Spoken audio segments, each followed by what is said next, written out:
Mesdames et messieurs, bonjour. Au nom de tous les partenaires, je vous souhaite la bienvenue à cette 11e et dernière session de notre campagne de communication autour des programmes européens de recherche et innovation.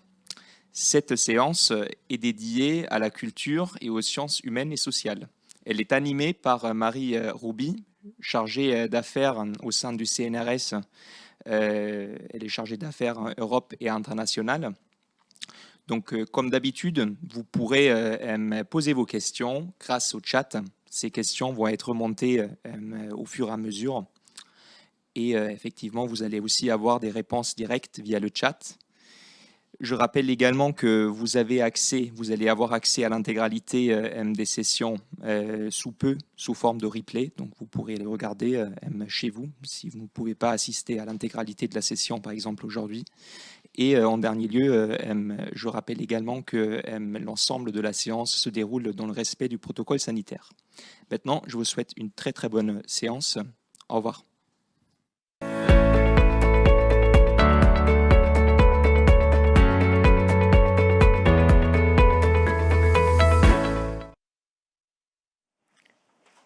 Bonjour à tous, merci de nous suivre pour cette session d'information sur les programmes européens 2021-2027 sur la culture et les sciences humaines et sociales. Il s'agit, comme le disait Kylian, de l'ultime session d'information organisée par la région Nouvelle-Aquitaine et l'Agence de développement et d'innovation Nouvelle-Aquitaine, ADI, dans le cadre du réseau Enterprise Europe Network. Celle-ci va se dérouler en deux parties. Une partie introductive où seront présents des experts techniques sur Europe créative et Horizon Europe. Puis une deuxième partie avec une discussion autour d'une table ronde virtuelle avec une participante au projet européen et une participante très intéressée par les appels à projets en cours qui nous rejoindra à partir de 11h30. Comme le disait Kylian, donc un chat est accessible tout au long de la session et il sera suivi par Lucia Cafaro, membre d'Europe Direct.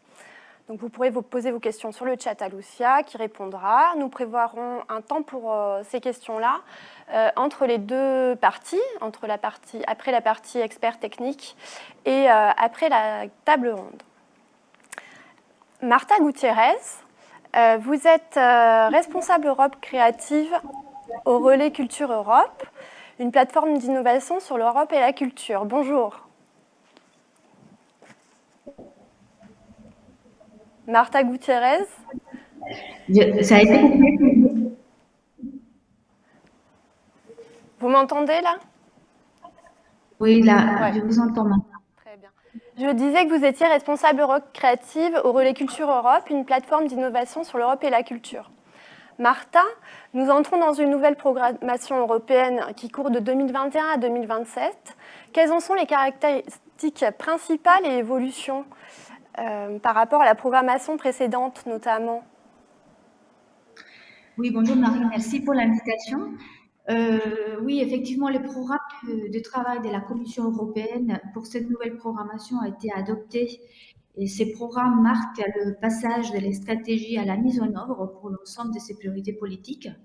Ces programmes de travail confirmaient l'ambition de la Commission européenne de mener une double transition, une transition écologique et numérique, qui constitue aussi une occasion de sortir de la situation de fragilité qui a été engendrée, bien évidemment, par la crise sanitaire et répondre à la résilience européenne.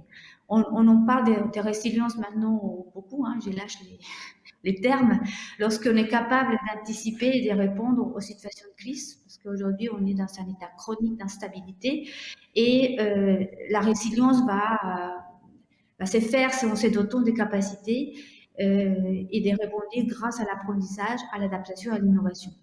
Donc l'enjeu ne sera pas de cette nouvelle programmation de répondre à l'urgence du moment, mais plutôt de se projeter dans l'avenir et de répondre aux défis de la transition.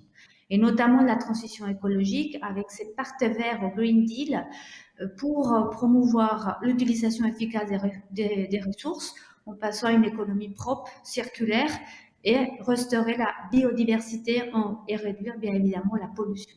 Et la transition numérique pour favoriser une nouvelle génération de technologies, donnant aux citoyens les moyens d'agir. Et donc, la reprise ou la relance doit se faire de façon plus durable, plus inclusive, plus équitable en termes de genre. Ce nouveau programme de travail de la Commission européenne pour cette période de programmation est étroitement lié au plan de relance Next Generation UE. Et dans ce cadre, les États membres ont déjà élaboré les plans de reprise et de résilience qui exposent des réformes et qui sont conformes aux objectifs politiques de l'Union européenne, donc à savoir la transition. Et dans ces plans nationaux, les États vont investir massivement dans la recherche, dans l'innovation, dans l'éducation et dans la culture. Merci beaucoup. Si vous le voulez bien, nous allons passer au programme Europe Créative. Donc ce programme a pour objet de renforcer la diversité culturelle et de répondre aux besoins et défis des secteurs de la culture et de la création. Quel type d'activité ce programme permet-il de financer? Sur quelle thématique et quel type d'acteurs concerne-t-il? Alors, Europe Créative, c'est quoi déjà? Parce que souvent, on ne sait pas trop ce que c'est Europe Créative. Europe Créative est un outil d'investissement qui s'adresse aux professionnels au secteur culturel et créatif et des médias. C'est un programme cadre destiné à apporter donc un soutien au secteur culturel, tout l'ensemble des secteurs culturels. Europe Créative est aussi un outil de mise en œuvre des priorités politiques de l'Union européenne. C'est un programme qui doit répondre aux défis de la transition des secteurs en accompagnant les mutations écologiques, numériques, économiques, sociétales, en promouvant la compétitivité et l'innovation du secteur culturel et créatif et en aidant à accéder le secteur à des nouveaux débouchés, marchés, publics, internationaux, etc., à promouvoir aussi des actions innovantes et bien évidemment à soutenir des médias diversifiés, indépendants et pluralistes. Donc le programme Europe Créative est complètement conforme en fait, il doit contribuer aussi à la relance du secteur et construire des cadres plus divers, plus inclusifs, plus durables, plus égalitaires en termes de genre. Alors, comment va se faire ces programmes? Ces programmes, en fait, le budget de ces programmes a été augmenté, plus que doublé. On passe de 1,4 milliard d'euros à 2,6 milliards d'euros pour la période de 7 ans. Une petite parenthèse, il faut savoir que le programme Europe Créatif est le seul programme aujourd'hui qui permet en France, qui permet de faire la coopération européenne. Donc le ministère de la Culture est très s'engager dans les négociations de ces programmes parce que c'est le premier pays bénéficiaire dans l'ensemble de son programme. Donc la France était le premier pays bénéficiaire, à savoir 27% en termes de retours et d'investissement de ces programmes. Alors pour qui? Il s'agira en particulier de fournir un financement à toutes les organisations culturelles et créatives, publiques, privées, de toute taille, de tout secteur. C'est le numérique, c'est le design, c'est la mode, c'est l'art visuel, les spectacles vivants, etc. Et donc, les buts, en fait, s'adressent vraiment pour atteindre de nouveaux publics, développer de nouvelles compétences, toutes les compétences nécessaires des professionnels des secteurs culturels et créatifs et des médias à l'ère des numériques. Et ces programmes, en fait, il s'appuie, il va soutenir 3 types d'actions. Une architecture qui va continuer un peu la même architecture du précédent programme, mais avec beaucoup de changements. C'est-à-dire, on a un volet culture qui va couvrir l'ensemble des secteurs culturels et créatifs, un volet média qui va s'adresser uniquement au secteur de l'audiovisuel et du cinéma, et un volet transsectoriel qui couvre les activités de création culturelle et numérique. Le volet culture, c'est un volet qui va apporter un soutien financier à tout type d'activité qui a une dimension européenne ou des coopérations visant à renforcer la création, la circulation transnationale des œuvres européennes, à développer la mobilité transnationale, le développement des publics, pour rendre la culture plus accessible à tous et plus inclusive, soutenir l'innovation et renforcer les capacités, notamment les capacités numériques, faire émerger de nouveaux modèles économiques, soutenir l'éducation et la formation. Ces volets, en fait, il est particulier parce qu'il va, en 2022, il va soutenir des actions sectorielles liées à la musique, au patrimoine, aux livres, à l'architecture et actuellement, il soutient des actions horizontales, c'est-à-dire ces volets va soutenir des projets de coopération, des réseaux des professionnels, des plateformes européennes, la mobilité des artistes et bien évidemment, il va soutenir des organisations pan-européennes. On verra après si vous avez des questions sur ces types d'actions. Les volets médias, c'est un soutien vraiment destiné à l'industrie du cinéma audiovisuel de l'Union européenne pour soutenir le développement, la distribution et la promotion des œuvres audiovisuelles. Ces volets vont aider à lancer, à distribuer des projets ayant une dimension européenne et un fort potentiel international. Ces actions de financement vont apporter un soutien aux œuvres audiovisuelles, notamment des films, séries télévisées, documentaires, jeux vidéo, contenus immersifs, soutien aux salles de cinéma, aux festivals, etc. Donc, il va contribuer vraiment à stimuler les talents européens par des programmes de formation ainsi que le développement des publics et l'éducation cinématographique. Alors, la nouveauté de ces volets médias, pour cette nouvelle programmation, il va soutenir 4 clusters. C'est vraiment la nouveauté. Un cluster contenu qui est pour encourager la collaboration et l'innovation dans la création et la production des œuvres audiovisuelles de haute qualité. Un cluster business ou entreprise pour promouvoir l'innovation commerciale, la compétitivité, les talents, pour vraiment renforcer l'industrie européenne face aux concurrents mondiaux, chinois, américains. Et un troisième cluster qui est intitulé Audience, au public, pour renforcer l'accessibilité et la visibilité des œuvres pour leur public potentiel grâce aux canaux de distribution et de développement public. Et puis un dernier cluster qui est plutôt un cluster politique qui vise à soutenir des forums de discussion et d'échange sur les politiques publiques, les études, les rapports et promouvoir vraiment des activités de sensibilisation. Et le troisième volet, on a vu le volet culture et le volet médias et le volet transsectoriel, qui est un nouveau volet. Il va aborder vraiment les défis, les opportunités communes des volets médias et culture, et avec 2 actions importantes qu'on les intitule Innovation Labs, c'est-à-dire laboratoire d'innovation créative, pour promouvoir des approches innovantes en matière de création des contenus, d'accès, de distribution et de promotion dans les secteurs culturels et créatifs. Et un deuxième volet, on peut intituler News aux médias d'information pour soutenir l'éducation aux médias, les journalismes de qualité, la liberté et le pluralisme des médias. Merci beaucoup pour cet éclairage. Quels sont les avantages par rapport aux dispositifs nationaux existants de financement de la culture?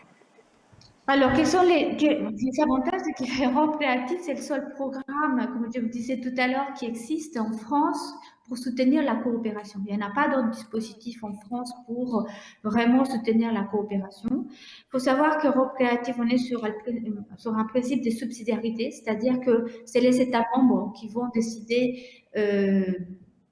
vraiment le design et la conception du programme Europe Créative. Mais vraiment dans le but en fait de pouvoir apporter une plus-value européenne et pouvoir travailler au-delà de ce qui se fait déjà en national, pouvoir investir à l'échelle européenne des actions innovantes visant à renforcer le secteur culturel et créatif. Donc Europe Créative, en général, dans tous les pays européens, c'est le seul outil qui permet aujourd'hui vraiment de développer des réseaux, de travailler en coopération européenne et de faire des choses au-delà des cadres nationaux. D'accord. C'est ce qui explique sans doute la forte mobilisation de la communauté sur ce programme. Vous parliez de 27% tout à l'heure. Oui, le programme, comme vous le savez, comme le programme Horizon Europe, Erasmus+, le programme Culture ont été doublés, le budget a été doublé, mais Europe Créative continue à être un tout petit programme qui n'a pas la même dimension financière que Horizon Europe ou qu'Erasmus+, mais c'est un outil qui permet vraiment aider la coopération. Après, c'est un programme très compétitif parce que c'est un petit budget et ne permet pas de soutenir tous les projets qui se présentent. Donc, il est intéressant, mais il faut vraiment que les acteurs, les acteurs culturels, les acteurs, pas uniquement pour le secteur culturel, puissent vraiment comprendre à quoi ça sert une coopérative et voilà, les mobiliser de cette façon. Très bien. Je vous remercie beaucoup pour cette approche et votre éclairage. Je vais passer la parole à Florent Goiffon, qui est membre de l'équipe du point de contact national Horizon Europe sur les sciences humaines et sociales. Les points de contact nationaux sont pilotés et animés par le ministère de l'Enseignement supérieur, de la Recherche et de l'Innovation. Florent, je vais vous demander à votre tour quel type d'activité le programme Horizon Europe permet-il de financer, quelles thématiques relevant de la culture et des SHS sont couvertes et à quels acteurs ces thématiques s'adressent-elles? Et bonjour, bien sûr. Merci de... Bonjour. Oui, donc le programme Horizon Europe, c'est également un programme cadre, comme l'est Europe Créative, mais c'est donc le programme cadre pour la recherche et l'innovation, et c'est le 9e du genre, qui va couvrir donc également la période 2021-2027. Son budget par rapport à son prédécesseur n'a pas été doublé, mais bon, Horizon 2020, le prédécesseur était doté d'un petit peu moins de 80 milliards d'euros. Là, vous voyez qu'on est à 95,5 milliards d'euros. Donc, c'est sûr qu'on est dans des budgets beaucoup plus importants que Europe Créative. C'est un programme qui n'a pas connu beaucoup d'évolution par rapport à son prédécesseur. Il est organisé, comme vous le voyez, en 3 grands piliers, plus un pilier transversal. Dans le premier, on a des dispositifs qui relèvent de ce qu'on appelle des programmes blancs, c'est-à-dire que aucun sujet n'est imposé et que les chercheurs, les porteurs de projets, individuels ou en partenariat, sont libres de proposer le sujet de leur choix. Donc ça, c'est la caractéristique de ce premier pilier, qui finance aussi, à travers les actions Marie Curie, la formation par la recherche, pour la recherche, à travers des dispositifs de formation, de réseaux de formation doctorale, des bourses individuelles de mobilité pour les chercheurs avancés. Vous avez l'ERC qui s'est, au fil des années, imposé vraiment comme le programme d'excellence et qui octroie chaque année des bourses individuelles pour des programmes de recherche portés par des chercheurs à différents stades de leur carrière, entre 7 et 12 ans pour les plus jeunes, jusqu'à des chercheurs avancés. Le deuxième pilier, qui est le mieux doté de l'ensemble du programme, traite des problématiques mondiales, des défis sociétaux, donc qui sont regroupés en clusters, c'est devenu à la mode, et bien avant, malheureusement, la pandémie. Un cluster dédié à la santé, un autre que je vais vous présenter plus en détail, donc, qui s'appelle Culture, Créativité et Société Inclusive, un autre sur tout ce qui concerne la sécurité, le suivant sur tout ce qui est industrie, espace, matériaux, technologies de pointe, un autre qui traite principalement donc, du changement climatique, des questions de transport, d'énergie, et le dernier, tout ce qui est bioéconomie, agriculture, alimentation, ressources naturelles. Et puis vous avez un troisième pilier qui est en fait quand même la nouveauté du programme, qui porte sur l'innovation et qui va créer le pendant de l'ERC, le Conseil européen de recherche d'une part et le Conseil européen de l'innovation de l'autre part, donc pour détecter des innovations de rupture et soutenir les PME. Les SHS dans tout ça, donc elles ont leur place bien évidemment dans le pilier 1, puisqu'il s'agit de programmes blancs. Dans le pilier 2, dans l'ensemble des clusters, puisque lorsqu'on va traiter de questions de santé, de changement climatique, d'alimentation, etc., les SHS ont tout leur rôle à jouer dans leur grande diversité, notamment pour comprendre les déterminants, les facteurs sociaux, environnementaux, culturels qui induisent les comportements. Elles vont être convoquées aussi pour des questions d'acceptabilité de nouvelles technologies, de nouvelles solutions, d'implication des citoyens.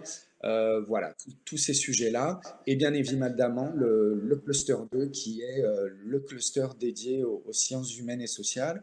Et comme vous le voyez dans la répartition financière de droite, ce n'est pas le plus petit des 6, hein, puisque voilà, il est doté d'un peu plus de 2 milliards d'euros sur les 7 ans. Quelques mots sur ce cluster 2. Son objectif, donc, c'est vraiment de comprendre les transformations, les défis auxquels nos sociétés sont confrontées, et donc, puisqu'on est dans de la recherche appliquée, de fournir des recommandations politiques, des solutions technologiques et non technologiques. C'est un programme aussi qui a vocation à soutenir la politique de l'Union européenne en matière de mobilité, migration, et puis de répondre aux conséquences sociales et économiques de la pandémie. On Je voit peux bien. en dire un petit peu plus. Oui, bien sûr. Ouais. Oui, oui. Avec plaisir. Si je dispose encore un petit peu de temps, je ne sais pas, vous n'avez pas... Oui, tout à fait, tout à fait. Donc ce programme, si on peut montrer le deuxième visuel que j'avais transmis, il est organisé autour de 3 grands axes qui sont appelés dans les clusters, donc des destinations. Un premier, démocratie et gouvernance, donc qui vise à répondre à la crise de la démocratie représentative, la désaffection des citoyens vis-à-vis du politique, leur méfiance vis-à-vis des institutions, mais aussi les questions de montée des populismes, de polarisation de la société. Et puis sur un autre pan international, la remise en cause du multilatéralisme et de la gouvernance mondiale. Le deuxième sujet traite du patrimoine culturel européen et des industries culturelles et créatives. Donc, sur le premier volet, il s'agit de traiter de tous les défis de sauvegarde, de valorisation, de protection du patrimoine culturel, et puis aussi de maintenir son rôle qui tend à diminuer, donc son rôle dans la société comme vecteur d'un sentiment d'appartenance, de cohésion sociale, de développement aussi personnel et humain. Et le deuxième volet, et puis là on voit bien les liens avec Europe Créative, c'est de s'emparer du potentiel d'innovation et de création d'emplois, de création d'activités de ce secteur très, très divers d'un pays à un autre et très, très varié en termes d'activités que sont les industries culturelles et créatives. Et enfin, le dernier volet, qui paraît un petit peu général et recoupé l'ensemble, transformation sociale et économique, traite lui davantage donc de tous les impacts interconnectés, on va dire, de la globalisation, de la transformation numérique, mais aussi de la dégradation de l'environnement, des conséquences de la crise sanitaire, des évolutions démographiques, notamment le vieillissement de la population, de la montée croissante des inégalités.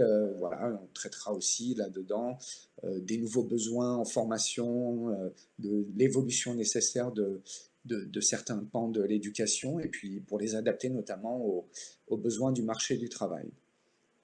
Pour conclure, les projets qui sont attendus là-dedans, et c'est les 4 petits pavés que j'avais mis en bas, ce sont des projets donc multidisciplinaires en sciences humaines principalement, mais pas que, puisque quand on traite des sciences du patrimoine, on comprend bien que d'autres disciplines comme la chimie, la physique, etc. sont convoquées.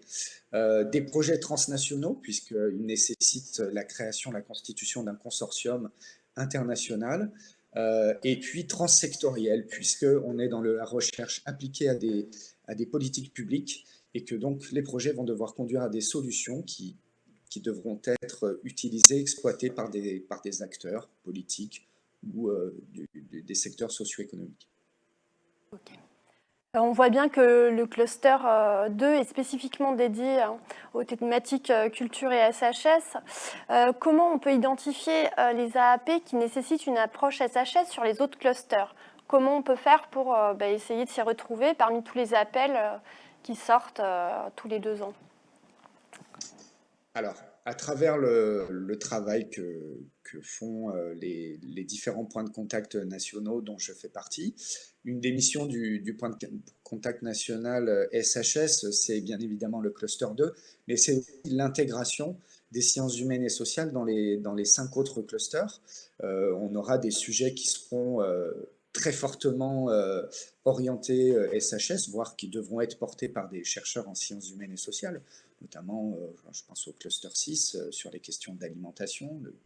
Donc ça, c'est un travail qu'on fait conjointement entre les points de contact nationaux et à travers des webinaires qu'on organisera tout au long du programme. Et puis, il y a aussi sur le portail des participants, là où sont publiés les appels à projets par la Commission européenne, et là où on dépose les propositions en réponse à ces appels, un mode de recherche, des filtres qui permettent d'identifier cette dimension SHS dans les appels. D'accord. Et quels sont les avantages par rapport aux dispositifs nationaux existants en recherche et innovation? Alors, contrairement à la culture, effectivement, en France, on a de nombreux programmes qui soutiennent la recherche, à commencer par ceux proposés par l'ANR. L'ANR qui propose également des appels à projets bilatéraux, multilatéraux européens. Avec Horizon Europe, évidemment, avec le programme cadre, on est dans une autre dimension.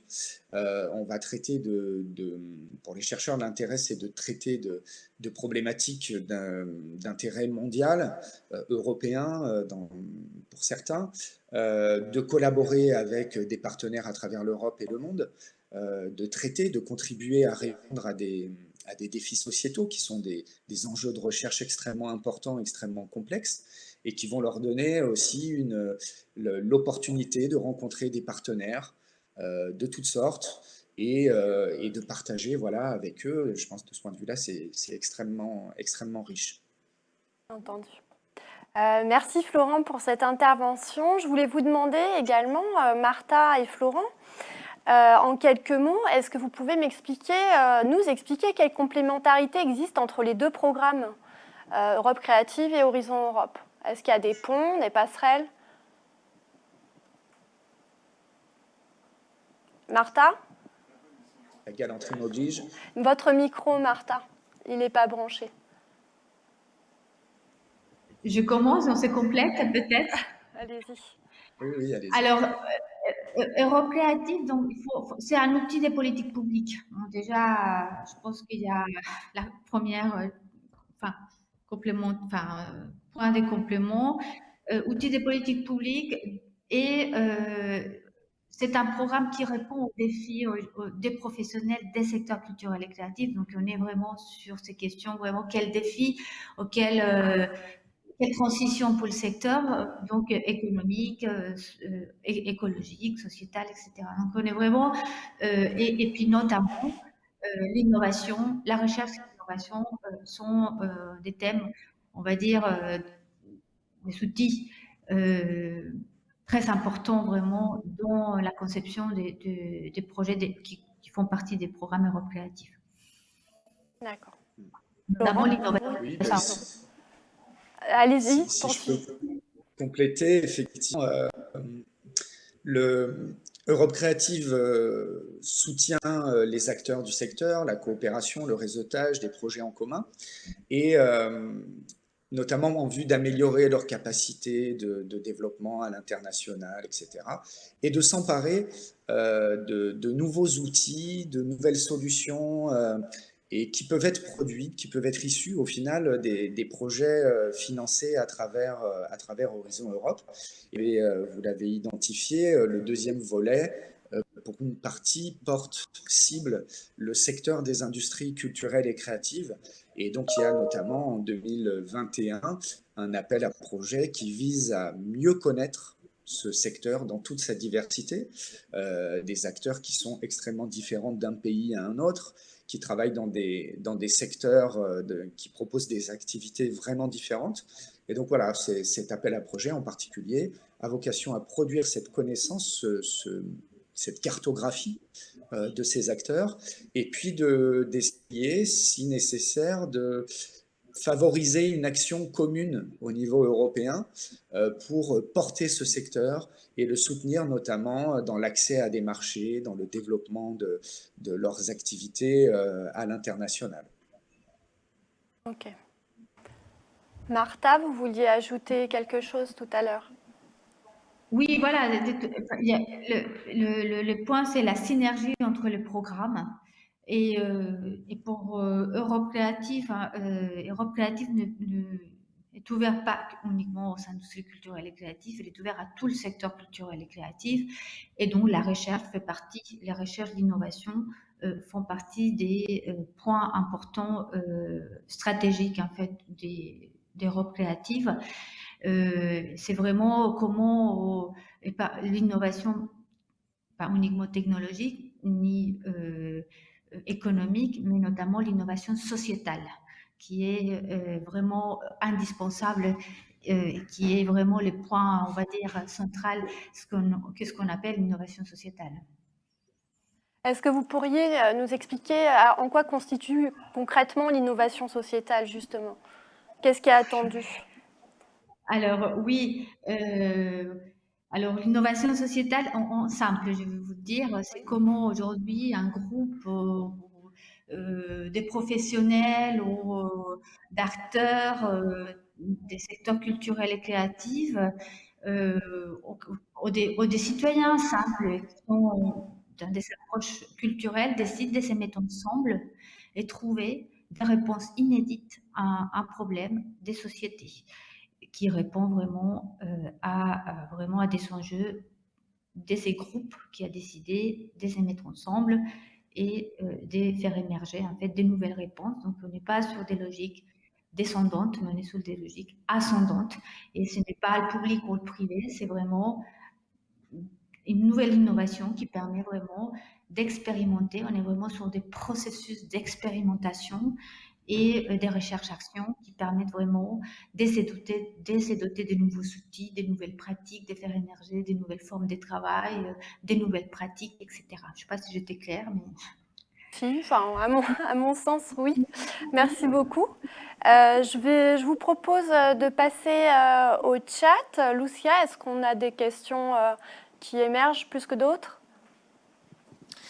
Oui, première question qu'on peut poser tout de suite, c'est en fait ces programmes s'adressent aux équipes de recherche, mais il y a des sujets qui sont destinés à des entreprises industrielles pour tout ce qui est innovation sociale. Oui, donc la question, c'est dans quel programme on peut trouver ces appels dédiés aux entreprises, hein, c'est ça? Tout à fait, oui. Ok. Je vous propose de répondre, Florent, je vous écoute. Pour Horizon Europe, c'est quasi l'intégralité du programme. Comme je le disais tout à l'heure, quand on s'intéresse donc à ce pilier 2 qui traite comme son nom l'indique, de problématiques mondiales, de défis sociétaux, les partenariats qui seront montés doivent obligatoirement impliquer, au-delà des équipes de recherche, des acteurs industriels, des collectivités territoriales, des associations, des ONG, enfin, toutes les structures qui seront intéressées par les résultats qui seront produits par la recherche et qui pourront les exploiter dans leur domaine d'activité. D'accord. Martha? Alors, pour Europe Créative, il est effectivement ouvert à toute structure publique, privée, de toute taille, au-delà du secteur culturel et créatif. Par contre, dans les consortiums, l'impact doit être vraiment viser vraiment les secteurs culturels et créatifs. D'accord. Ok. Une autre question? Oui, on a parlé du cluster 2. Est-ce qu'on peut voir dans les détails quels sont les sujets pris en compte par ces clusters et s'il y a des nouveaux appels à projets? Florent? Je crois que je vous avais transmis un petit document synthèse, mais je ne sais Oui. pas s'il sera très, très lisible. Oui, oui, oui, on l'affiche en ce moment même, D'accord. Bon, bah, vous je voyez, crois. vous avez là sous les yeux une liste incomplète des sujets résumés, hein, bien sûr, parce que parfois ils sont un petit peu longs dans leur libellé, des sujets ouverts pour chacune des trois destinations. Donc vous voyez que pour la première destination, il y a 14 sujets ouverts pour 2021-2022, 16 pour la partie patrimoine culturel et industrie culturelle et créative, et 17 pour transformation. Alors, sachant que la grande majorité des sujets sont ciblés sur 2022, étant donné notamment du retard qu'a pris l'adoption du programme, hein, puisque les premiers appels ont été publiés, ouverts là, le 22 juin, pour un dépôt le 7 octobre. Donc, vous voyez sur démocratie, par exemple, sur les 14 appels, il y en a, que je ne vous dise pas de bêtises, mais 4 ou 5 pour 2021. La grande majorité, c'est pour 2022. D'accord. Oui, en effet, pour 2021, les délais sont assez courts. Ce n'est pas le cas uniquement de ce cluster-là, je crois. Mais comme, enfin ça c'est peut-être important à savoir, tous les, tous les clusters sont organisés, donc, comme vous l'avez vu, en programme de travail biannuel. Donc, on a une visibilité des appels à projets sur 2 ans, 2021-2022. Et dès la fin 2021, vont commencer les discussions sur le programme de travail 2023-2024. Et dans ce cadre-là, des versions préliminaires de ce programme de travail vont circuler, qui pourront être distribués à la demande. Et parce que ce sont des documents quand même de travail donc confidentiels, susceptibles d'évoluer, donc voilà, il faut les manipuler avec précaution, mais ça permet aux équipes de se préparer, hein, d'anticiper l'ouverture officielle des appels à projets. Et les équipes qui répondent à un appel à projet 2021 sont probablement sur le travail depuis plusieurs mois déjà. Ok, merci. D'autres questions? La dernière question, en fait, comment sont financés les projets? Quels coûts sont pris en charge? Et est-ce que vous pouvez même donner des exemples de projets? Martha? Je peux Allez-y. donner un exemple créatif et après on se complétera. Alors les coûts, comme Florian disait tout à l'heure, on a maintenant une entrée unique avec la plateforme de financement de l'Union européenne. C'est dans cette plateforme qu'on va vraiment trouver tous les documents et les éléments, et le budget et les documents pertinents pour pouvoir déposer un dossier de candidature. Dans les coûts éligibles du programme EuroCreative, y compris pour l'ensemble des volets, c'est vraiment toutes les activités qui sont essentielles à la réalisation du projet. Donc, vraiment, qui sont identifiables, qui sont justifiables et qui vont permettre aussi d'arriver à un livrable. Donc, c'est-à-dire que tous les coûts, les masses salariales, des sous-traitances, des équipements, tout sont des coûts éligibles. Donc, on est vraiment sur des logiques, on est sur des logiques des projets, pas de fonctionnement. Donc, on ne va pas aider les fonctionnements d'une structure en termes des loyers ou autres. C'est uniquement, on est sur une logique des projets. Un exemple des projets, par exemple, l'année dernière, il y a 2 ans, nous avons soutenu un projet qui s'appelle Oscar. C'est un projet qui a été monté en consortium avec 3 opéras, l'Opéra des Lions, de Göteborg et de Tunis, 2 universités en République tchèque et en Slovénie, la Cité internationale de design à Saint-Étienne, une école de commerce à Barcelone qui est labellisée charte de l'UNESCO. Alors, tous ces consortiums-là ont décidé de se mettre ensemble pour répondre à un projet qui est vraiment d'expérimenter un nouveau modèle de décor d'opéra, zéro empreinte carbone expérimenté en économie circulaire. Voilà. Donc l'idée de ces projets est vraiment de répondre à l'enjeu écologique et économique et vraiment de se poser les questions de quels sont les nouveaux métiers et les nouvelles compétences qui doivent créer les opéras pour le métier de demain, en fait, en respectant vraiment l'écologie. Et donc, l'idée de ces projets était vraiment de commencer par travailler sur tout ce qui sont les services de gestion et des productions d'opéra. Donc, c'est vraiment un projet qui va permettre d'imaginer une éco-conception des produits et des services et accompagner le changement par une approche systémique. Et l'idée, c'est vraiment uniquement de tester ces décors d'opéra sur 3 opéras. C'est tout. Après, voilà, il n'y avait pas d'autres opéras, entre les 3. Et vraiment, c'est dire, c'était un choix qu'ont fait les opéras, de se dire, voilà, est-ce qu'on va travailler la question écologique sur les bâtiments, sur la santé, sur le transport?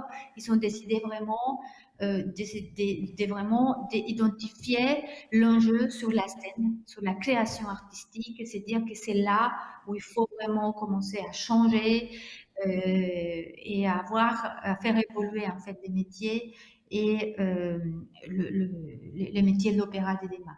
Et donc, c'est vraiment penser à une conception des décors, un cycle de vie des décors jusqu'à la fin de vie, j'ai dit jusqu'à la fin de vie, avec une approche circulaire et vraiment des conceptions, en fait, des constructions des décors et vraiment repenser le décor d'opéra à nouveau.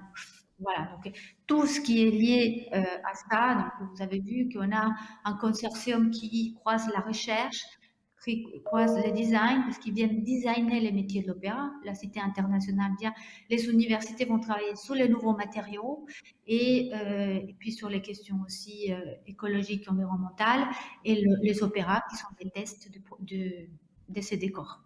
C'est en effet un bel exemple de projet. Florent, en quelques mots. Oui, rapidement peut-être Ouais. pour Oui, s'il vous illustrer plaît. deux types de projets. Un projet collaboratif du type de ceux qui pourraient sortir demain du cluster 2. Donc, le projet NewsEye qui est porté par l'Université de La Rochelle et qui implique un partenariat avec l'Autriche, la Finlande, etc., la BNF, l'Université Paul Valéry Montpellier, qui est un projet en fait en humanité numérique. Qui vise à développer de nouvelles méthodes, de nouveaux outils d'investigation, donc des outils informatiques numériques, pour exploiter le contenu de la presse du 19e et du 20e siècle. Donc voilà, on est dans l'analyse du langage, le traitement automatique, l'analyse textuelle, etc., la reconnaissance optique des caractères, et puis une analyse de fond historique que constitue ce patrimoine. Et puis peut-être un autre type de projet de type ERC, bourse individuelle de recherche, qui s'appelle Puppet Place et qui s'intéresse au théâtre de marionnettes en Europe.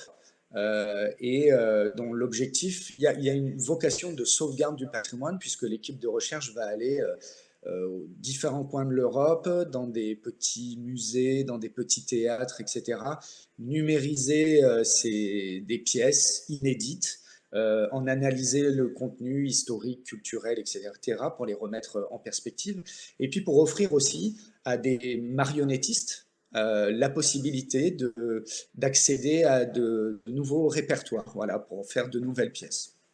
Ok, merci beaucoup. C'est effectivement intéressant et très original. Lucia, une dernière question. Oui, par rapport aux projets artistiques et scientifiques, est-ce qu'ils sont éligibles à ces appels à projets et comment on peut faire le lien avec le programme Erasmus?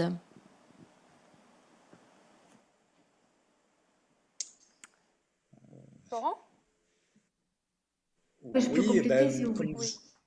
Ouais, je pense que en fait, des acteurs, des artistes, effectivement, peuvent être intégrés à des projets de recherche et innovation type Horizon Europe, puisque on est aussi de la recherche de nouvelles solutions qui peuvent permettre d'impliquer les citoyens dans le projet.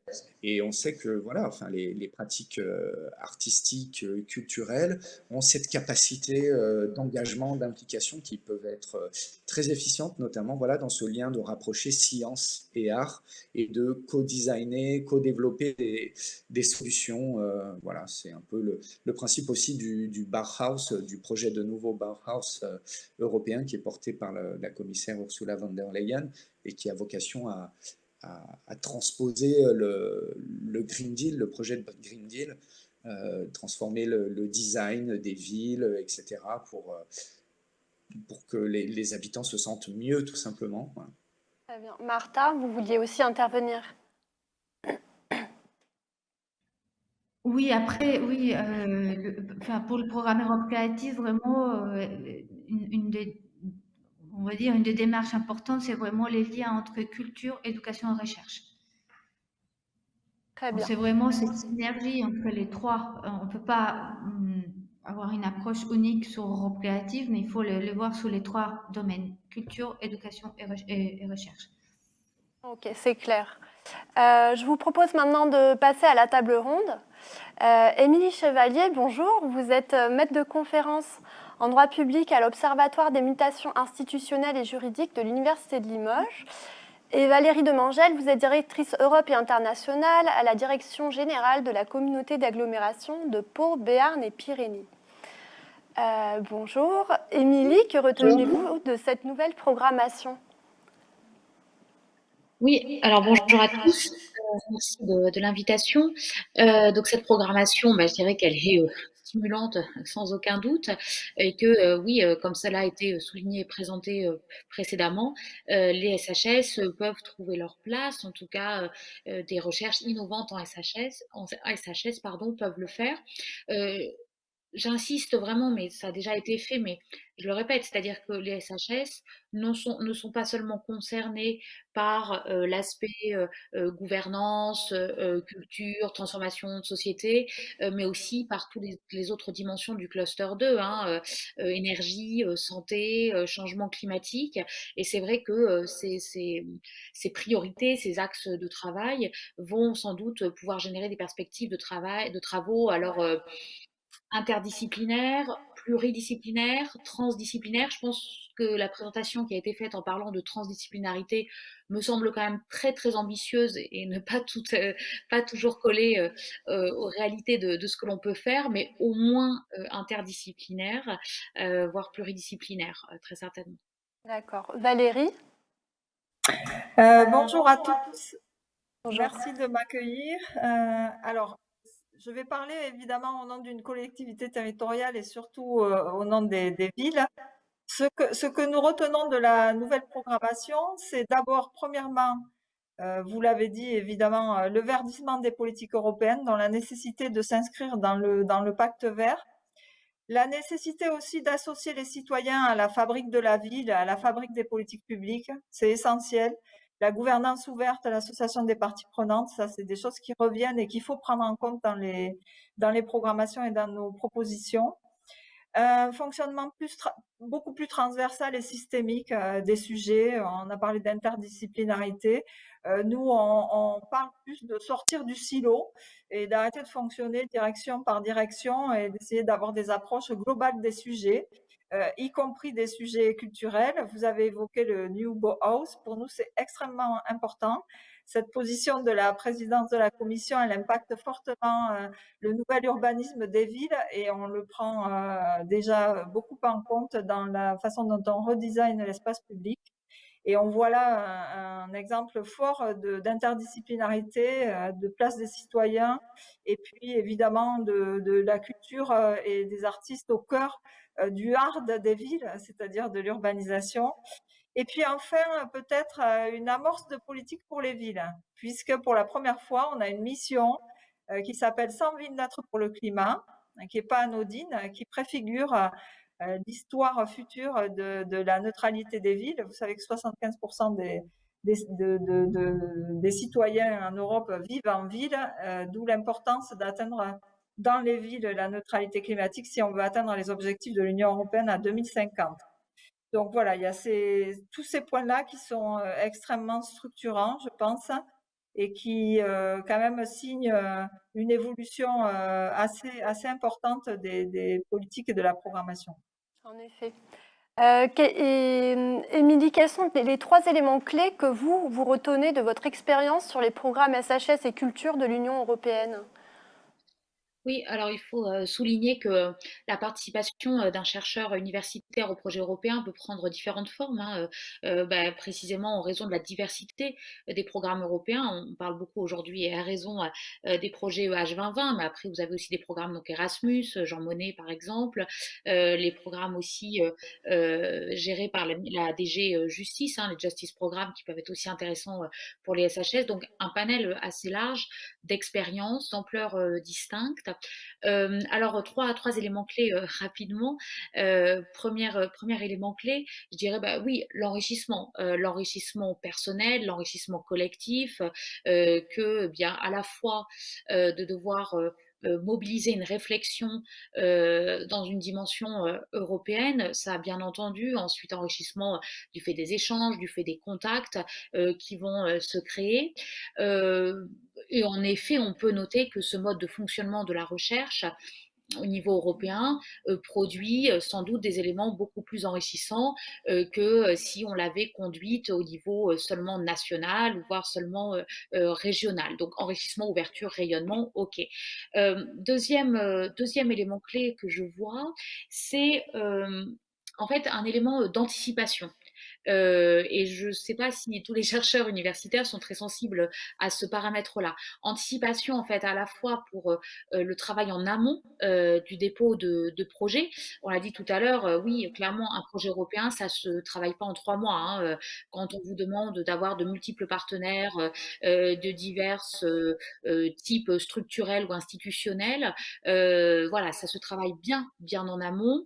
Et peut-être qu'on y reviendra, mais c'est un point, c'est-à-dire que moi je crois que l'idée aujourd'hui, c'est qu'on ne construit pas un projet pour obtenir un financement européen, on fait un projet et ensuite, si l'appel à projet correspond en fait à l'ampleur du projet de ce qu'on veut faire ou alors à un aspect de ce projet-là, c'est à ce moment-là qu'on dépose le projet européen. Je pense que c'est vraiment une erreur de base dans la façon de solliciter les projets européens. On ne taille pas des projets en fonction des financements. Enfin, en tout cas, c'est pas comme ça que la recherche peut avancer et parvenir à un bon usage des deniers publics. Mais anticipation aussi, je dirais, pour la suite du projet, c'est-à-dire pour capitaliser en fait sur la façon dont on a mené le projet, conserver évidemment les réseaux, la dynamique des réseaux, et puis pourquoi pas ensuite se mobiliser vers d'autres. Et donc troisième élément que je garde un peu de cette expérience-là, c'est finalement aussi la question du positionnement du chercheur. Alors qu'est-ce que j'entends par là? Comment dire? J'ai le sentiment qu'il peut y avoir un certain décalage entre l'apparente foisonnance des appels à projets européens, qui cherchent vraiment à stimuler la recherche, hein, on entend bien, et la capacité réelle d'un chercheur ou d'une équipe de recherche à répondre à ces appels à projets. Clairement, un H2020, c'est une fois dans une vie, hein, en fait, dans une vie de chercheur. Hein. Vous n'allez pas être leader de 5 projets H2020 dans votre carrière, ou alors dans ce cas-là, vous ne faites que de la recherche, ce qui n'est pas le cas de la plupart des universitaires. Et vraiment, enfin aujourd'hui, voilà, c'est pas pour dire, mais on sent quand même de profondes difficultés en tant que chercheur d'université française à se positionner sur ces projets-là. Pourquoi? Eh bien, voilà, du fait des difficultés que rencontrent les universités, des charges administratives, pédagogiques. Hein, et je ne dis pas ça pour me plaindre et je suis très motivée toujours pour répondre aux appels à projets européens. Mais franchement, c'est une complexité réelle que d'avoir justement le temps de cette anticipation, de pouvoir participer effectivement, d'en tirer le meilleur profit, voilà, quand on a les obligations qu'on a par ailleurs. Donc voilà, bien comprendre ce qu'on peut en faire, et c'est pour ça que j'insiste sur le fait en fait, un projet de recherche, il se construit indépendamment des appels à projets européens. Et ensuite, quand les appels à projets sortent, nationaux, européens ou autres, eh bien, on voit finalement où on peut le positionner, quitte à le retailler un petit peu, quitte à créer de la coordination avec d'autres projets, mais clairement, on ne peut pas, dans le temps actuel de nos missions académiques universitaires, voilà, sinon notre vie n'est rythmée que par les appels à projets, on est dépendant, On a beaucoup d'échecs aussi, hein, il faut le dire. Donc ça peut être extrêmement frustrant. Donc justement, pour pas qu'il y ait de frustration, il faut conduire des projets et ensuite pouvoir agréger les financements. Ok. Valérie, vous, quels sont les 3 éléments clés que vous tirez de votre expérience et est-ce que vous tirez des avantages particuliers au montage des projets? Alors oui, sinon ça serait compliqué de dire non. Alors juste ce que je dois dire, c'est que c'est assez nouveau pour nous de cet engagement hein, qui date d'à peu près 2 ans avec la création d'un département Europe internationale. Pourquoi on l'a fait? Parce que d'abord, effectivement, ça permet de promouvoir aussi, de participer à des projets européens, mais plus largement d'avoir une dynamique et une fonction d'influence au niveau européen, une action d'influence. Ça nous permet de faire rayonner le territoire à partir de ce qui est constitutif de notre ADN. Notre ADN, effectivement, il existe sans la politique européenne. Mais il se trouve qu'il y a des points de convergence forts. Ici à Pau, on est une capitale et on est une capitale humaine. C'est notre baseline. Capitale parce qu'économique, industrielle et de services. Donc vous voyez les enjeux pour nous à réussir la transformation industrielle en fonction des nouveaux modes d'énergie, notre présence forte sur la constitution d'un écosystème hydrogène, la décarbonation de l'industrie, tout ça on le travaille au niveau européen, donc c'est extrêmement important pour l'écosystème local d'avoir la collectivité qui est un appui.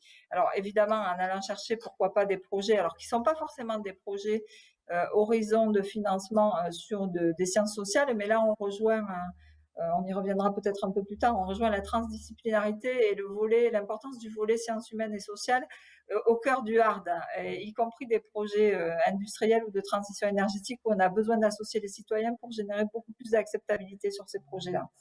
On voit ce qui se passe actuellement sur les éoliennes, sur beaucoup de sujets qui perturbent beaucoup la population, donc c'est un volet essentiel.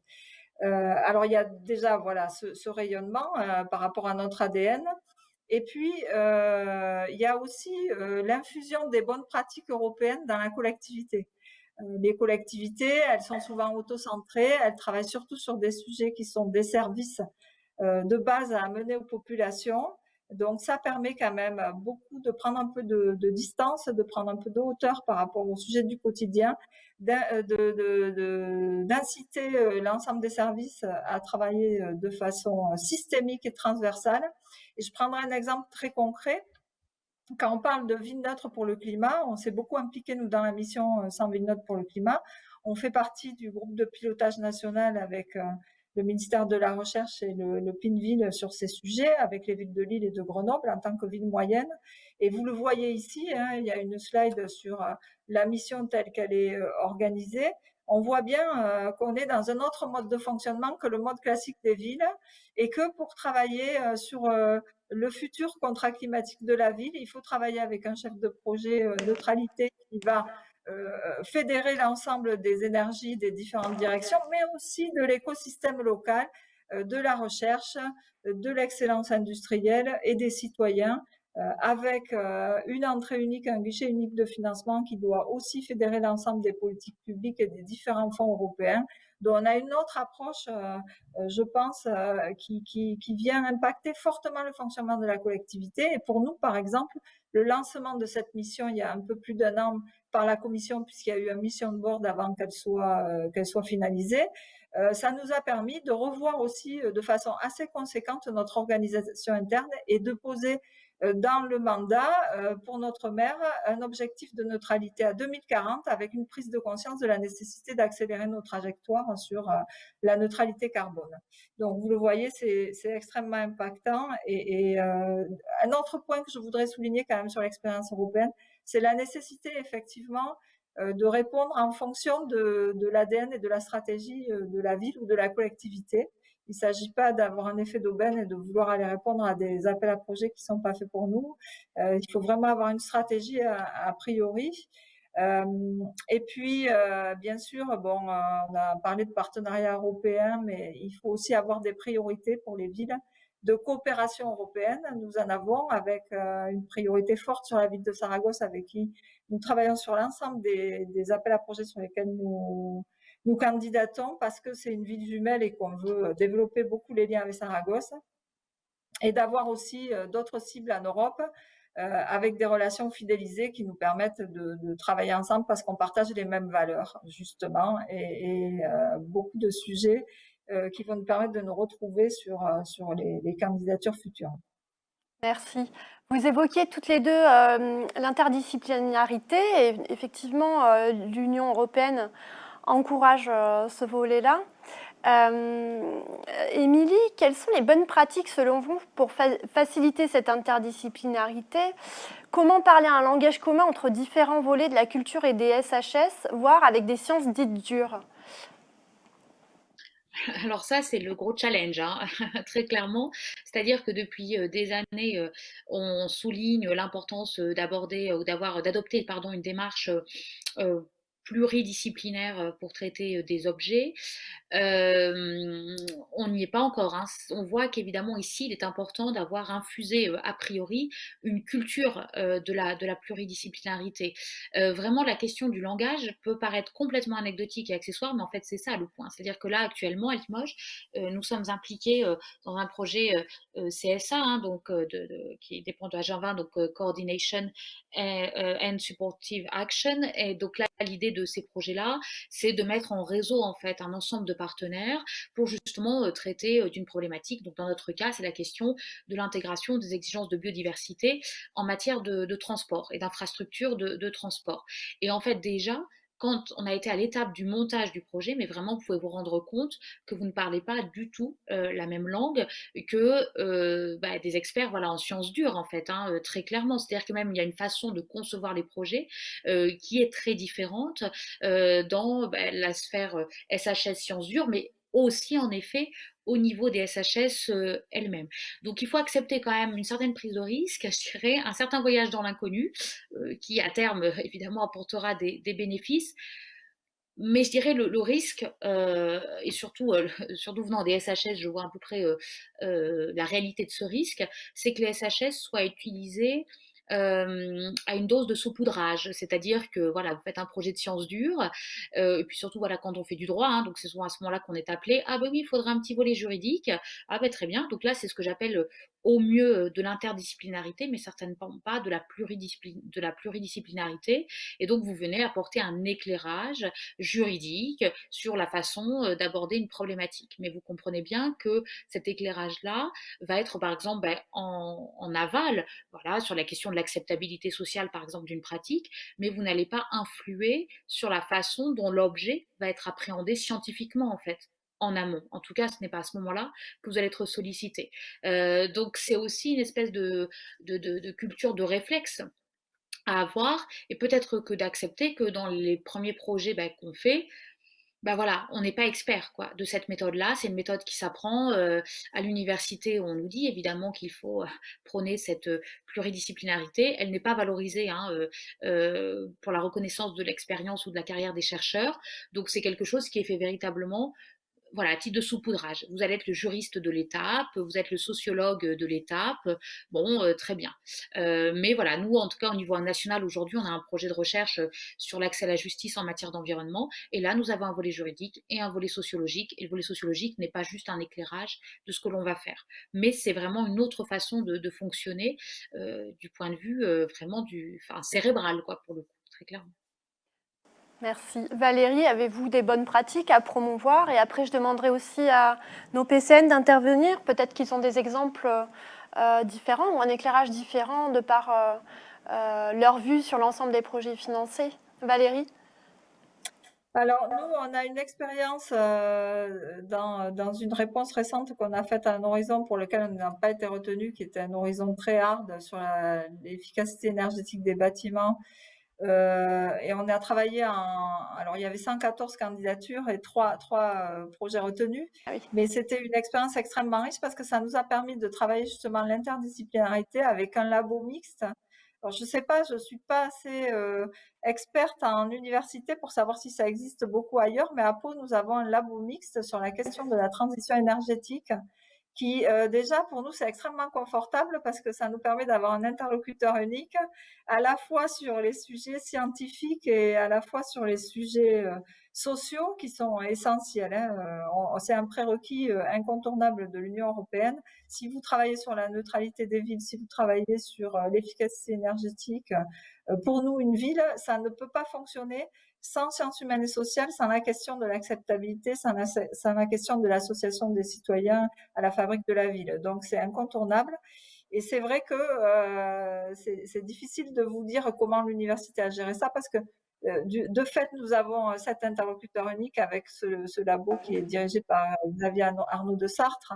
Et donc, pour nous, c'est très confortable. Par contre, en interne, ce que je vous précisais précédemment, c'est un travail important de développement d'une culture autour de la nécessité de sortir du silo et d'aborder les sujets de façon transversale avec la production d'une stratégie systémique. Pour nous, dans les villes, la question se pose différemment parce que comme on est au contact des citoyens, on est le premier échelon de proximité au contact des citoyens, on n'a pas d'autre choix que de l'impliquer et ça existe avec un certain nombre d'initiatives qu'on construit, hein, avec une gouvernance qu'on a bâtie. Et donc, ces aspects sociaux, ils vont être intégrés de fait. Un autre exemple sur un Europe créative qu'on ambitionne de déposer là pour le premier appel à projet, ça sera un medium scale project, donc avec d'autres partenaires. Évidemment qu'on intègre l'aspect culturel et puis l'aspect vert, puisque l'objectif c'est de travailler dans le cadre du nouveau BOOS et de sortir la culture des murs. Et spontanément, on a mis autour de la table l'ensemble des parties prenantes, y compris la direction urbanisme, et puis les acteurs qui travaillent sur tout ce qui est culturel pour pouvoir construire un projet en commun. D'accord. Martha, Florent, vous, quelles bonnes pratiques vous pourriez promouvoir pour faire en sorte que l'interdisciplinarité ou du montage à la fin du projet se passe au mieux? Est-ce que vous avez des bonnes pratiques que vous voyez émerger ou vous pourriez dont vous pourriez vous faire le relais? Florent? Oui, peut-être. Alors, c'est loin d'être quelque chose d'évident, comme vous l'avez compris dans les témoignages précédents. Et il y a effectivement une espèce d'incantation, là, l'interdisciplinarité, depuis le précédent programme Horizon 2020, et cette apparition du concept de défi sociétal qui intrinsèquement en fait impose de réunir autour de la table des disciplines, des expertises, des techniques différentes pour répondre à ces fameux défis. Et on a bien vu que bon, si la Commission européenne avait un petit peu conceptualisé cette approche, dans la pratique, ça a été très compliqué à mettre en œuvre. Et notamment, ça a très bien été illustré dans la mise en œuvre des projets, les sciences humaines et sociales arrivent pour la plupart du temps en bout de course pour apporter cette caution, cette expertise, ce regard, travailler sur l'acceptation, etc. Et c'est absolument pas satisfaisant et on n'est pas là clairement dans une démarche même d'interdisciplinarité. Donc, alors, c'est plus facile à dire qu'à faire, mais c'est vrai que j'ai pu l'observer aussi dans des projets que j'ai accompagnés. Il est absolument essentiel que tous les acteurs de toutes les disciplines soient là dès le départ autour de la table pour se mettre d'accord sur les objectifs du projet, des objectifs qu'ils doivent partager, qui partagent aussi la même idée, la même analyse de la problématique à traiter, des solutions à apporter, et qui se mettent très tôt d'accord, et ça a été dit, hein, sur une espèce de lexique commun. Les termes, les concepts, les objets sur lesquels ils vont travailler, tout en tenant compte évidemment des différences d'approche, d'acception, de vision qui viennent des prismes disciplinaires, culturels, parce que quand on est dans un projet européen, il y a aussi cette dimension interculturelle qui rentre en jeu et qui est aussi complexe à gérer, hein. Donc on est dans de l'interdisciplinaire, de l'interculturel, de l'intersectoriel, et voilà, tout ça c'est compliqué à faire. Et après, définir un cadre méthodologique dans lequel cette interdisciplinarité va opérer, sur quels aspects elle va opérer, à quel moment dans le projet, comment les disciplines vont dialoguer, comment elles vont parvenir à des résultats communs. Et dans Horizon Europe, il y a quand même un progrès qui a été fait. Hein. La Commission européenne analyse ces programmes en cours de route et à la fin, elle les évalue et elle voit ce qui a marché, pas marché. Et là, c'est vrai que dans tous les projets, tous les appels à projets qui ont cette dimension interdisciplinaire et qui doivent intégrer des sciences humaines et sociales, il faut que ce soit pris très en amont. Et dans le dossier, il y a une rubrique dédiée à ça. Voilà. Et les évaluateurs seront aussi réunis de façon en miroir hein, par rapport à toutes les disciplines qui sont convoquées dans l'appel. D'accord. Martha, vous aviez peut-être quelques mots à ajouter? Oui, tout à fait. Là, je dirais qu'il faut vraiment encourager la prise des risques. Vraiment, c'est vraiment enfin, vraiment un conseil important. Un autre conseil, c'est vraiment, Europe Créative fonctionne vraiment sur des pratiques de coopération, mais aller au-delà de la coopération, c'est vraiment des pratiques collaboratives et vraiment ouvertes, géographiquement aussi, pas uniquement interdisciplinaire ou sectoriel, mais vraiment géographique. Notre programme s'ouvre aujourd'hui à 42 pays. Donc vraiment imaginer vraiment des projets collaboratifs à forte valeur ajoutée européenne, y compris géographiquement, comment on travaille de la France avec l'Ukraine, la Tunisie et avec une ouverture au monde, parce que notre programme aussi permet aussi de travailler et de couvrir des actions internationales avec les restes des pays qui ne sont pas bénéficiaires du programme Europe Créative. Je dirais aussi qu'il faut vraiment réfléchir qu'on on lance un consortium à des projets tournés vers l'avenir. Et où le consortium va trouver une complémentarité d'approche, des compétences, des savoir-faire, des pratiques, et qu'évidemment, derrière un objectif commun et un impact, enfin voilà, avec des résultats communs qui vont permettre et une méthodologie commune, etc. Mais je pense que c'est vraiment penser des projets tournés vers l'avenir, collaboratifs, et avec une forte prise de risques. Merci. Pour le coup, je voulais savoir également, Émilie, comment vous êtes-vous intégrée dans les projets et réseaux SHS et non SHS au moment du montage? Et Valérie, je voulais aussi que vous apportiez votre éclairage là-dessus, sur votre expérience à vous. Alors, on s'est bien intégré. Non, en fait, comment est-ce qu'on a été sollicité? Parce qu'en Oui, effet, c'était de la c'est sollicitation. ça. C'est-à-dire le CSA hein, dont j'ai parlé à l'instant. En fait, on a été vraiment ciblé directement. Le CRIDO, équipe thématique de l'OMIGE, hein, donc le centre de recherche dont vous avez mentionné l'existence tout à l'heure.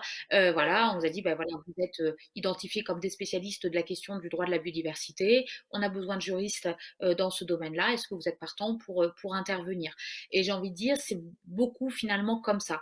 C'est-à-dire que là, nous, et je sais que c'est quelque chose qui est pourtant tout à fait efficace au niveau européen, mais peut-être, voilà, parce que justement, on n'a pas encore une culture des projets européens suffisante, on n'a pas encore cette action de lobbying. C'est-à-dire que vraiment, on compte sur l'aspect, voilà, renommée, entre guillemets, en tout cas réputation, universitaire, sur l'expertise scientifique, qui peut être connue parce que on a travaillé avant sur des projets nationaux, par exemple, qui ont une certaine visibilité, des publications évidemment au niveau européen, au niveau international.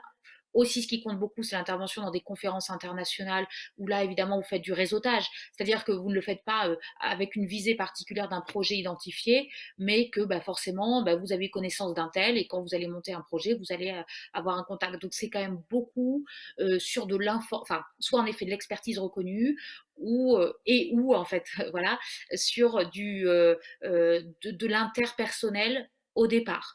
Et je dirais que ça, c'est un vrai challenge parce que c'est aussi notre fonctionnement, beaucoup de la recherche à l'université ou même du fonctionnement de l'université, c'est sur l'interpersonnel. Donc ça fonctionne très bien quand vous avez les personnes qui se connaissent. Après, le challenge, c'est de pouvoir étendre ou faire bénéficier de ce réseautage à votre équipe de recherche. en fait, et que finalement, voilà, tout peut arriver. Une personne, au cours d'un projet, évolue dans sa carrière, elle ne reste pas à l'université, forcément, il faut que vous ayez balisé les contours pour que l'équipe de recherche reste encore suffisamment impliquée. Donc, je dirais, voilà, c'est vraiment ces deux biais-là avec ces challenges précis. D'accord, merci. Valérie? Alors nous, c'est un peu différent parce qu'on n'est pas une métropole, ça vous a pas échappé, on est une ville moyenne, mais les villes moyennes ont beaucoup de choses intermédiaires, parce que moyenne, c'est un terme un peu connoté, on va dire intermédiaire, ont beaucoup de choses à défendre à l'heure actuelle, surtout après le Covid, où on se rend compte de la qualité de vie dans les villes moyennes. Il vous aura pas échappé d'ailleurs que Pau a la meilleure qualité de l'air en France, c'est la 3e ville en Europe sur 360 pour sa qualité de l'air. Je n'ai pas hésité à vous mentionner l'information. Alors, comment on a fait? Nous, on a adhéré d'abord à des réseaux de villes un peu majeurs pour avoir une visibilité en Europe, il y a à peu près 2 ans. On a adhéré, on a choisi le réseau des Eurocités, qui est un réseau assez influent et assez important, dont d'ailleurs la secrétaire générale a eu la présidence d'une mission de board sur la neutralité des villes. On a candidaté pour une adhésion qui a été examinée à peu près 6 mois après, avec une validation. Et on s'est positionné sur des sujets qui nous intéressaient particulièrement, à savoir sur tout ce qui est durable, environnement, culture, puisqu'on a une approche culturelle inclusive ici qu'on souhaitait valoriser, et puis tout ce qui est digital. Donc, on parle pas du digital aujourd'hui, mais nous, on a participé déjà à un lab de ville en Europe pour proposer une application favorisant la mobilité, une carte citoyenne favorisant la mobilité. Donc voilà, on a cherché à intégrer des réseaux. Alors ça, c'est pour pouvoir identifier aussi des villes avec qui coopérer plus tard sur des appels à projets. Ça n'exonère pas de participer au réseau qui est très participatif, de faire du B2B et de rencontrer ensuite pour approfondir la connaissance mutuelle un certain nombre de villes avec qui on a souhaité travailler. Donc là, on a à peu près 7 villes un peu partout en Europe qui se ressemblent et avec qui on coopère régulièrement. Mais après aussi sur les sujets plus, on va dire, industriels, transition énergétique, on est aussi présent dans les branches professionnelles. J'ai cru comprendre qu'il y avait des entreprises aussi qui nous regardaient ou des réseaux d'entreprises. Donc, il faut savoir qu'il y a des branches professionnelles très actives à Bruxelles qui défendent les intérêts de leurs adhérents. Donc, on est assez présent dans ces branches professionnelles. Au niveau du Parlement, où, j'ai pu intervenir à plusieurs reprises sur l'écosystème hydrogène ou sur la décarbonation de l'industrie sur les projets locaux. Et ceci étant croisé à cela, ça nous confère une certaine visibilité, je dirais pas notoriété, mais une certaine visibilité. Et c'est important pour pouvoir être sollicité après, effectivement, et crédible comme partenaire possible d'un projet. Ça, c'est sûr. Par exemple, sur la décarbonation de l'industrie, ça fait 1 an et demi qu'on fait un travail actif d'influence. On aura la parole à la table ronde qui va être organisée par le vice-président Timmermans au même titre que 6 autres expériences européennes sur notre projet de hub de décarbonation transfrontalier. On a eu la parole au Parlement européen et on vient d'intégrer le prestigieux réseau CCS Network de décarbonation, un des hubs de décarbonation, ce qui est un signe de reconnaissance. Et c'est à partir de là qu'on va pouvoir plus facilement, par exemple, répondre au projet Horizon de ce cluster-là, puisque par exemple le network a des appels préfléchés Horizon pour lui, donc de coordination, et c'est plus facile. Donc je dirais que c'est une action polymorphe pour les collectivités territoriales. En fonction de leur stratégie, il faut choisir un peu, surtout quand on n'est pas une métropole et donc on n'a pas la visibilité que confère une grande ville. Il faut choisir les axes à partir de sa stratégie, les lieux où on veut être présent pour être visible et sollicité. Merci.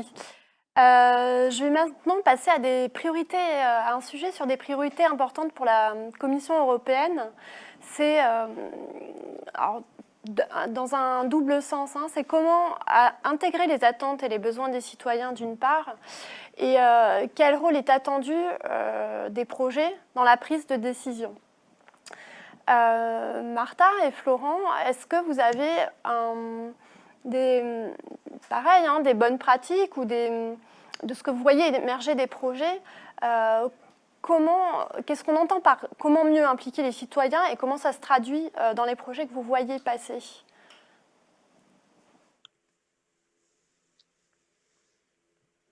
Alors, je pense qu'il y a un micro qui est éteint. Ça y est. Voilà, ça y est. Vous voulez faire l'ambiance et après je vous... Pardon? Vous voulez. Ah, téléphone. Allez, aléas du direct. Oui, ça, c'est pas quelque chose de simple non plus à faire. Dans l'ensemble, je crois, de la nouvelle programmation européenne, mais bon, Horizon Europe en particulier, l'impact sociétal et donc derrière cela aussi l'implication des citoyens sont vraiment, vraiment importantes, très prises à cœur par les nouvelles directives. Alors, il y a plusieurs façons, je pense, mais bon, peut-être pour partager la parole, il y a la possibilité d'intégrer dans un projet assez en amont des organisations représentantes de groupes de citoyens, mais aussi d'intégrer des structures type associations, même des sociétés qui ont fait leur secteur d'activité, qui sont spécialisés dans la concertation, dans la mobilisation des citoyens à travers donc l'animation de forums citoyens, des focus group, etc. Donc en présentiel, et qu'on peut compléter de la même manière par des outils numériques qui permettent de maintenir la concertation tout au long du projet et compléter le volet présentiel qui, là, pour le coup, impliquerait des personnes sélectionnées et indemnisées, d'ailleurs, pour leur participation à ces actions. Voilà, bon, déjà pour quelques petits exemples. Très bien, merci. Martha? Alors, il y a deux niveaux, je dirais. Premier niveau, c'est la commission consulte 2 fois par an, et puis notamment à travers les bureaux Creative Europe, les professionnels des secteurs. Donc, c'est vraiment des consultations adressées aux professionnels qui peuvent s'exprimer sur le programme Europe Creative, sa mise en œuvre, etc. Donc ça, c'est un premier niveau. Et un deuxième niveau, oui, tous les projets vraiment doivent donc construire des cadres divers et puis bien évidemment inclusifs, c'est-à-dire comment ils vont vraiment rendre accessible en fait de façon lisible et puis tangible l'accès de la culture aux citoyens. Donc il y a la question des numériques, mais comment on accompagne aussi le développement des capacités numériques auprès des citoyens pour qu'ils puissent vraiment davantage s'impliquer dans la mise en œuvre des projets européens. Donc, de toute façon, c'est un critère d'évaluation des priorités, même du programme Europe Créatif, de vraiment expliquer de quelle façon les citoyens européens c'est la mise en œuvre des projets européens, enfin, dans les cadres du programme Europe Créatif. D'accord, merci. Valérie, vous aviez, en préparant cette session d'information, nous avions discuté des ateliers citoyens qui semblaient être justement une démarche intéressante pour inclure les citoyens dans la gouvernance ou au moins dans certains sujets qui concernent la ville. Pourriez-vous nous en parler ? Alors oui, alors d'abord, ce que je dois dire, c'est que la consultation des citoyens, c'est pas un sujet qui se traite uniquement pour pouvoir répondre à des projets européens. Il faut que ça réponde à une ambition aussi politique forte de la collectivité. Donc chez nous, c'est le cas puisque en fait, tout le monde le sait, mais les résultats déjà aux dernières municipales, les chiffres sur l'abstention, en tous les cas à Pau, même si c'était en période Covid, etc., sur les municipales, ça a été une petite alerte quand même pour l'ensemble de la classe politique. Et donc notre maire a décidé de renforcer l'écoute des citoyens, la démocratie participative dans les quartiers avec un dispositif et un quadrillage des quartiers confié en responsabilité aux élus avec des adjoints de quartier qui supervisent ce quadrillage avec un certain nombre d'initiatives. Donc vraiment inscrites dans le mandat et les objectifs du mandat qui se déploient. Et puis ensuite, sur l'ensemble des sujets, il y a une approche de la ville assez qui commence à se généraliser sur l'association ou la consultation des citoyens. Alors l'idéal, c'est d'être dans de l'association, c'est-à-dire que si on parle des projets européens, la consultation elle va pas suffire. Il va falloir aller jusqu'à l'association des citoyens à la fabrique de la ville. Donc, je vais prendre un exemple emblématique, c'est le plan anti-solitude de la ville de Pau, qui est un plan unique en France, hein, au niveau national, parce que il concerne l'ensemble des personnes isolées, pas seulement les personnes âgées. Et ce plan anti-solitude, très rapidement, il s'est construit. Alors, il y a eu une première phase qui a démarré il y a 2 ans, et puis une deuxième phase qui démarre et qui accentue encore l'association des citoyens cette année. Il s'est construit avec les citoyens, avec les bénévoles, de façon extrêmement concertée. On va avoir d'ailleurs une maison qui va incarner l'association des citoyens à Pau dans un ancien couvent et l'anti-solitude. Donc ça, c'est important dans la façon de travailler. Et puis si je cite un exemple très concret, plus focus Europe, on hésite pas à travailler avec la Commission européenne. On a consulté les citoyens dans le cadre d'un atelier qu'on a monté avec la DG Recherche de la Commission et le directeur général adjoint et ses services sur la neutralité des villes, parce que c'est un sujet important. Et la neutralité des villes, si les citoyens ne s'engagent pas, on ne l'atteindra pas. C'est-à-dire que la seule action des pouvoirs publics ne va pas suffire. Je suis désolée Valérie, mais on va être un peu pris par le temps. Je vous remercie beaucoup. Voilà, je voulais juste poser une dernière question à Émilie au sujet de la prise de décision, de l'aide à la prise de décision. Comment la recherche peut produire des éléments qui peuvent aboutir à des actions concrètes de la part des politiques dans la prise de décision? Est-ce que ça se produit concrètement dans votre exercice? Est-ce que vous voyez ça? Et apportez-nous votre point de vue là-dessus. Oui, alors c'est quand même le but, hein, au final, c'est que souvent quand on est financé, spécialement SHS, c'est de l'argent public, hein, donc on espère quand même être utile à la société et apporter des réponses. Donc très clairement, pour que la recherche soit utilisée dans les processus décisionnels, il va falloir procéder à une sorte de médiation, scientifique, qui n'est pas de la vulgarisation, hein, c'est pas juste de dire voilà on a trouvé ça, non c'est vraiment de la médiation qui va avoir pour objet eh bien à la fois de donner ou de développer des recommandations qui vont être opérationnelles et facilement mobilisables par les décideurs politiques, de leur fournir également voilà une espèce d'argumentaire en fait scientifiquement fondé, mais avec un langage accessible et simplifié. Alors oui, ça arrive. Le problème évidemment que l'on identifie en termes de recherche, c'est le décalage entre le temps de la recherche et le temps de l'émergence des besoins et de la réalisation des actions politiques. Parce que en fait, ça fait le lien aussi avec les citoyens. Hein. Impliquer les citoyens, c'est évidemment tout ce qu'on souhaite.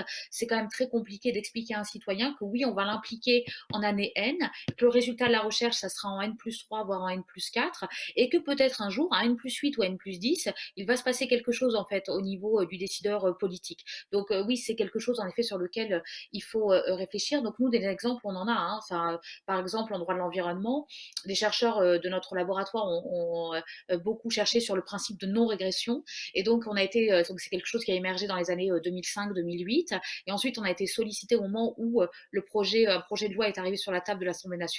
Et qu'est-ce qu'on nous a demandé? Merci de nous donner 20 lignes sur le principe de non-régression, qu'on a transmis à un député qui a pu donc de ce fait-là formuler une parole à cet égard-là, et le principe a été inclus dans la loi. Mais c'est toujours pareil, quoi. C'est de la visibilité, de l'expertise, ça n'est jamais immédiat. Donc c'est pour ça ça que l'étude d'impact de la recherche est quand même très très compliquée, mais c'est vraiment ce qui nous anime, quoi, c'est de faire des choses qui sont utiles à la société, forcément. Après, est-ce que les responsables politiques lisent beaucoup les projets, enfin comment dire, lisent beaucoup les rapports de recherche que l'on fait lorsque l'on a un financement régional ou européen? Je ne sais pas, je l'espère, mais j'insiste beaucoup sur cette culture aussi de la médiation scientifique pour les décideurs politiques et les citoyens également eux-mêmes, dans un but d'empowerment en fait des citoyens sur ces questions. Je vous remercie.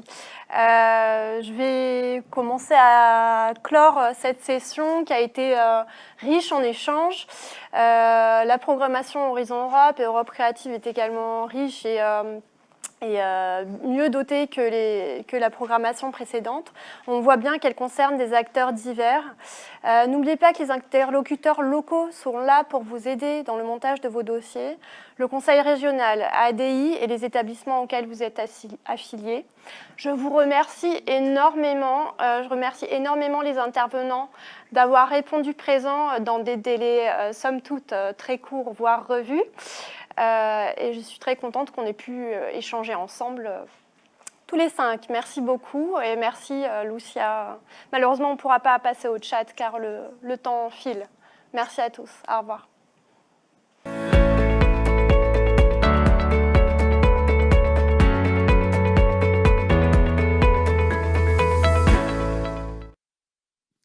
Bien, bonjour à tous. Vincent Boss, je suis le directeur général de l'agence ADI. Je tenais à vous dire un mot aujourd'hui, alors que cette campagne d'information s'achève. J'espère que cette campagne vous aura été utile. Elle avait pour but de mieux cerner les enjeux et les opportunités de la nouvelle génération de programmes européens qui s'ouvrent sur la période 2021-2027. Donc nous espérons qu'elle vous permettra de susciter l'émergence de projets de recherche et d'innovation qui pourront s'inscrire dans ce cadre européen. C'est finalement 11 sessions qui ont été organisées au cours de ces 3 derniers mois. Donc j'ai bien conscience de tout le travail qui a été accompli, qui était un véritable travail partenarial qu'ADI a coordonné sous l'égide de la région, mais avec beaucoup de structures. J'y reviendrai. Donc vous avez pu voir au cours de toutes ces sessions la diversité des sujets et des dispositifs de financement qui existent à l'échelle de l'Europe. Donc je vous rappelle que toutes les sessions ont été enregistrées et pourront être visionnées en replay, et en particulier sur le site de l'agence ADI-NA, mais aussi sur le site de l'ensemble des co-organisateurs. Donc je remercie l'ensemble des entreprises, des entrepreneurs, des chercheurs, des structures, des représentants de collectivités qui ont pu s'investir à nos côtés au cours des trois derniers mois. Je vais vous donner quelques chiffres qui sont tout à fait parlants, tout à fait marquants. Vous avez été plus de 1700 à vous connecter en live pour partager avec nous ces sessions et interagir avec tous les intervenants qui étaient en plateau. Donc merci aux 58 intervenants qui ont eu la parole au cours de ces différentes sessions, aux 10 animateurs qui ont pu partager leurs expériences et leurs expertises tout au long de ces réunions.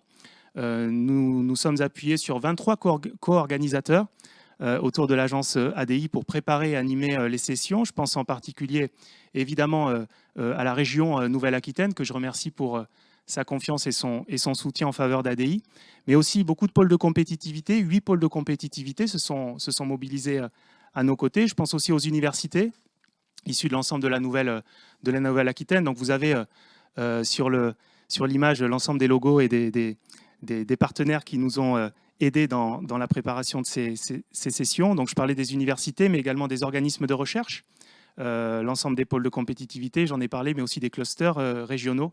Donc merci pour la qualité de nos échanges, merci pour votre engagement et votre disponibilité sur ces sujets. Je remercie notre prestataire technique également qui nous a permis finalement d'une certaine manière de nous professionnaliser, de tester des nouveaux formats de réunions, de rendre plus vivants aussi ces sessions d'information grâce en particulier à ces plateaux virtuels. Donc je pense que nous reproduirons ces formats parce qu'ils sont tout à fait intéressants et tout à fait vivants, et je pense que en particulier pour les participants c'est beaucoup plus agréable. Un mot pour remercier les équipes de l'agence qui se sont particulièrement mobilisées. Je pense à Véronique, à Kylian, à Maria, à Edwina, à Muriel et à Sabine. Un grand merci à à eux et à elles pour leur implication au cours des dernières semaines. Et puis, un dernier mot pour vous dire qu'en réalité, ça n'est pas une fin. Donc, c'est une campagne d'information qui s'achève, mais en réalité, c'est le début de quelque chose. Donc, nous espérons que cette campagne va nourrir et susciter beaucoup de projets. En tout cas, c'était bien le sens de cette démarche. Donc, nous restons à votre disposition pour vous aider à initier ces projets, à rechercher des partenaires, à rechercher les bons dispositifs d'accompagnement, en particulier dans le cadre de l'Europe. Donc, nous vous disons à très bientôt. Et encore une fois, merci à tous pour votre implication dans le cadre de cette campagne.